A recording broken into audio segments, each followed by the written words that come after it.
4. The Death of Major Sholto. We followed the Indian servant into the house. He stopped in front of an open door. "Come in! Come in!" said the voice. We entered, Holmes, Miss Morstan, and myself, and were astonished. The room in which we were standing was full of Indian paintings and ornaments. The carpet was soft and very thick. There were 2 large tiger skins on the walls. In the centre of the room stood a strange little man with a bald head. He was smiling, but he seemed very nervous. "My name," said the bald-headed man, "is Thaddeus Sholto. You are Miss Morstan, of course. And these 2 gentlemen?" "This is Mr. Sherlock Holmes, and this is Dr. Watson." "A doctor!" cried Thaddeus Sholto excitedly. "Oh, please could you listen to my heart? I'm very worried about my heart."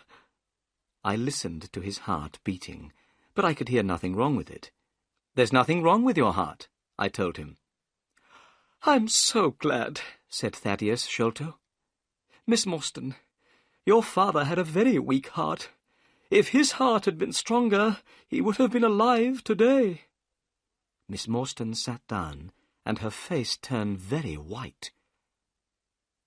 "I knew that he was dead," she said. There were tears in her eyes. I was very angry with Thaddeus Sholto. He did not notice how much he had upset Miss Morstan. "Please, tell us why we've been brought here," said Miss Morstan. So Thaddeus Sholto began his strange story, and we listened. "My father," Sholto said, "was Major Sholto of the Indian Army. He retired from the army about 11 years ago. He bought a house in North London. He called the house Pondicherry Lodge.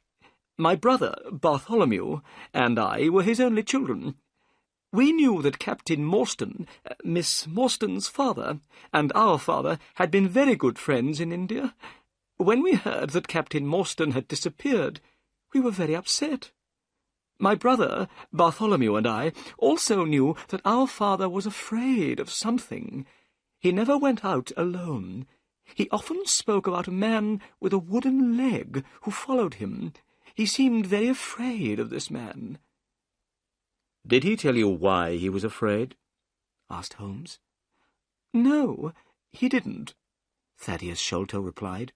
Then he continued with his story.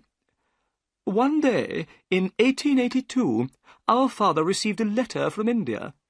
This letter upset him very much. He became ill. Every day he grew weaker. At last, he was dying. He asked to see me and my brother Bartholomew. We went to his room. He told us to lock the door and come over to the bed. Then he held our hands and spoke to us. He said that he wanted to tell us the truth about Captain Morstan's death. He was the only person who knew this terrible secret. When father was in India with Captain Morstan, they found a great treasure. It was called the Great Agra treasure. The jewels in this treasure were worth more than £1 million. Father brought the Agra treasure back to England. Morstan followed him and came at once to the house to ask for his share. But the treasure had made father greedy. He did not want to give any of it to Morstan. He wanted to keep it all for himself. Morstan became very angry. They had a terrible argument. Father knew that Morstan's heart was weak. Suddenly, the colour of Morstan's face changed. Father saw at once that Morstan was dead. He did not know what to do. He had not killed Morstan, but he was afraid that people would believe that he had killed Morstan. He decided to say nothing. He hid the body, and he also hid the great Agra treasure. Soon the news of Morstan's disappearance spread through London. Only our father knew the terrible truth. He told us as he was dying that he had been a wicked and greedy man. He said that he had acted very wrongly, but that he had paid for his crime. The Agra treasure never brought him happiness, only fear and guilt. Then he told us that Captain Morstan had a daughter called Mary. He asked us to listen carefully. Then he began to tell us where he had hidden the treasure. At that moment, a terrible change came over our father's face.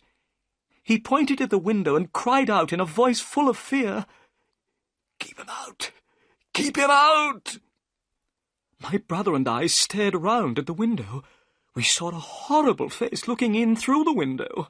It was wild and had a black beard and cruel eyes. We rushed to the window, but the man had gone. When we went back to the bed, Father was dead.